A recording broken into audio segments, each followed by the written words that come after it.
Let's watch this video.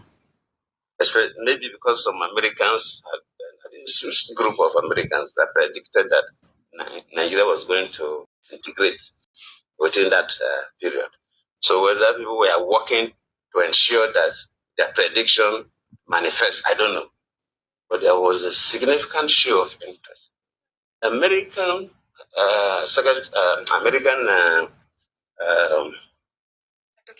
Secretary of State don't visit the country at the eve of elections traditionally because they want to keep away, even if they're interested, they don't want to be seen as directly manipulating the electoral process. But before the elections, America, the State House, sent for some northern governors to have a meeting in the US to discuss the Nigerian election.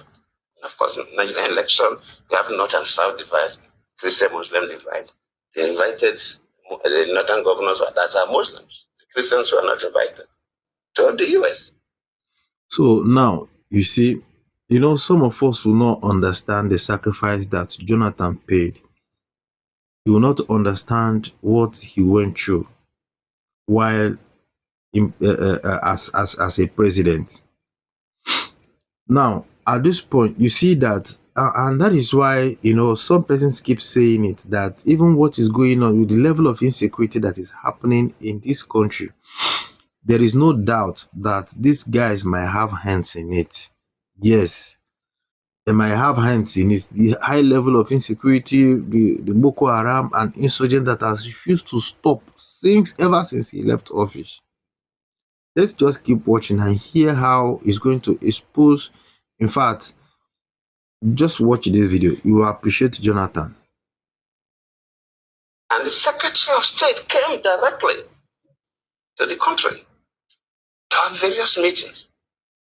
I don't see as a president of Nigeria for me to engage with America for a fight. It was not going to be necessary. No. It will affect my citizens and so on. God bless you, sir. God bless you. We saw the significant external interest, and you saw what was happening in the country. I wouldn't want to go further than this. Maybe when I publish my biography, I'll go into more. And there are certain things that were happening. So, of course, you will know the results long time before it will be announced, even before it will be brought to the center for that college. You already know.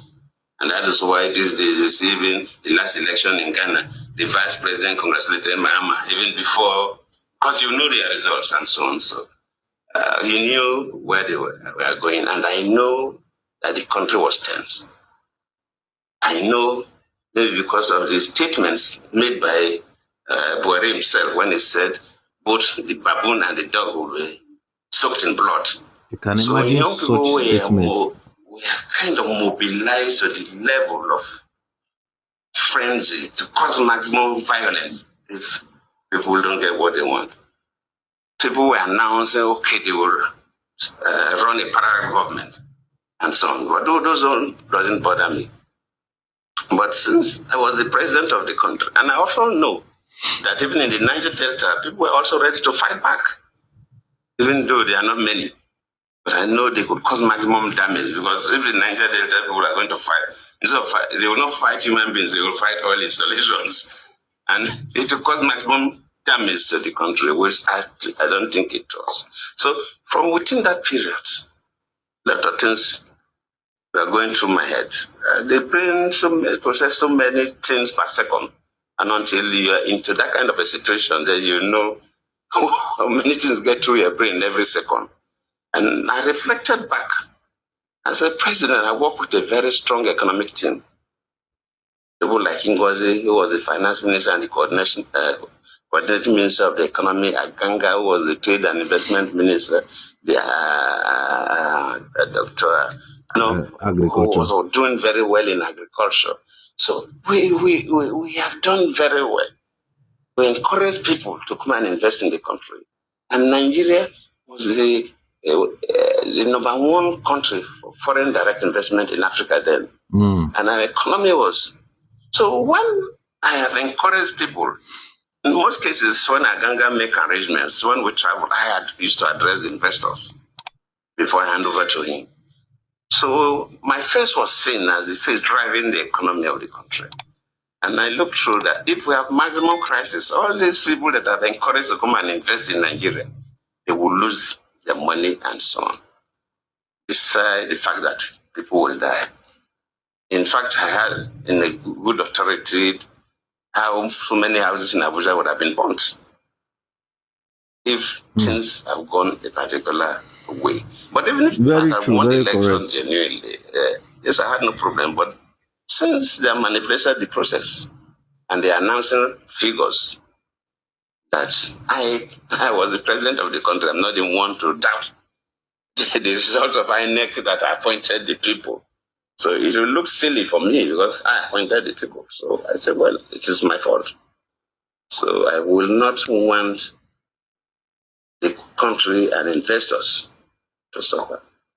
So the best thing to do was for me to announce the result, not to allow INEC to announce the result. Because if I allow INEC to announce the results, the over jubilation could do havoc to some parts. So while waiting, I announced the results.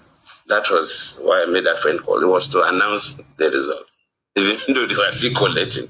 But I said, let me announce the result.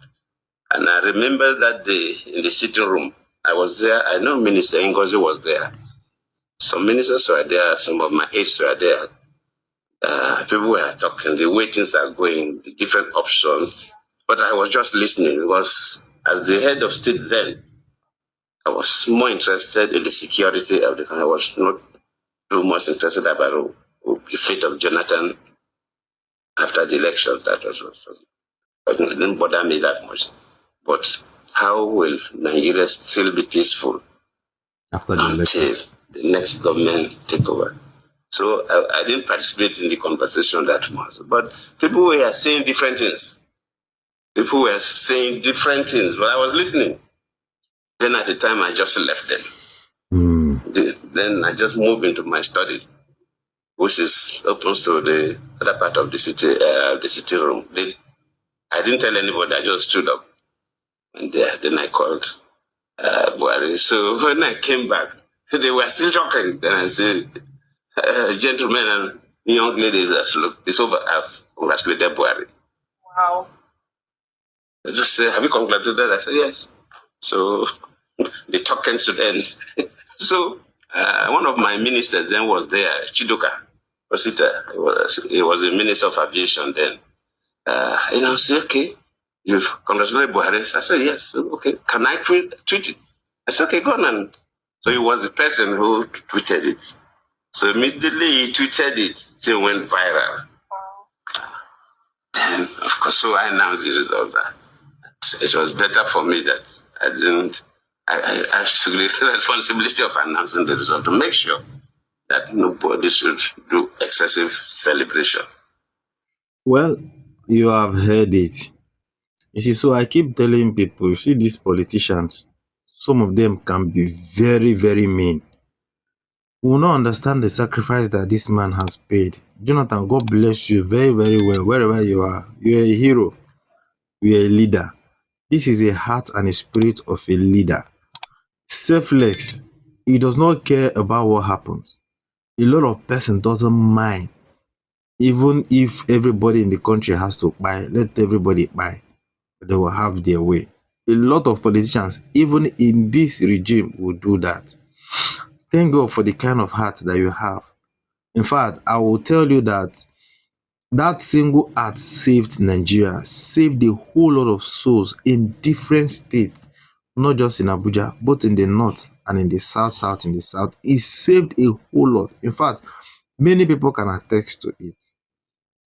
I always tell people that, in fact, it's just like somebody was saying that there's every tendency that you see these people, their hands, are part of what is going on. The high level of insecurity in this country, this Europe, the Americans, it dey very possible say their hand dey part of wetin dey happen for this country. The high level of insecurity that have lasted since Jonathan regime up until date, a lot of persons are benefiting from it. And because of what they are getting from it, they don't want it to end. Because of what they know, that this country, Nigeria, is highly blessed. This country, Nigeria, is blessed. I mean, every state in this country is blessed. That if we unite, if we come together, that we will become the world economic leader in Africa, and not just Africa. I'm telling you. Anyways, you've heard what he said. Share your opinion respectively on the comment section. Tell us what you think about this. What he has, thank God he has come out. He's beginning to share, beginning to feel relieved now to share some things that happened. And the Northern, please, all we are fighting for is to unite this country. You guys will just come out physically and profane that we are one Nigeria, and we are not one. You people know, the Northern leaders, you know that we are not one Nigeria. You know you have agenda. You know there is something that you are hiding. This is for the Northern Nigerians and the Northern leaders. Save this country. Save this country. Save this country.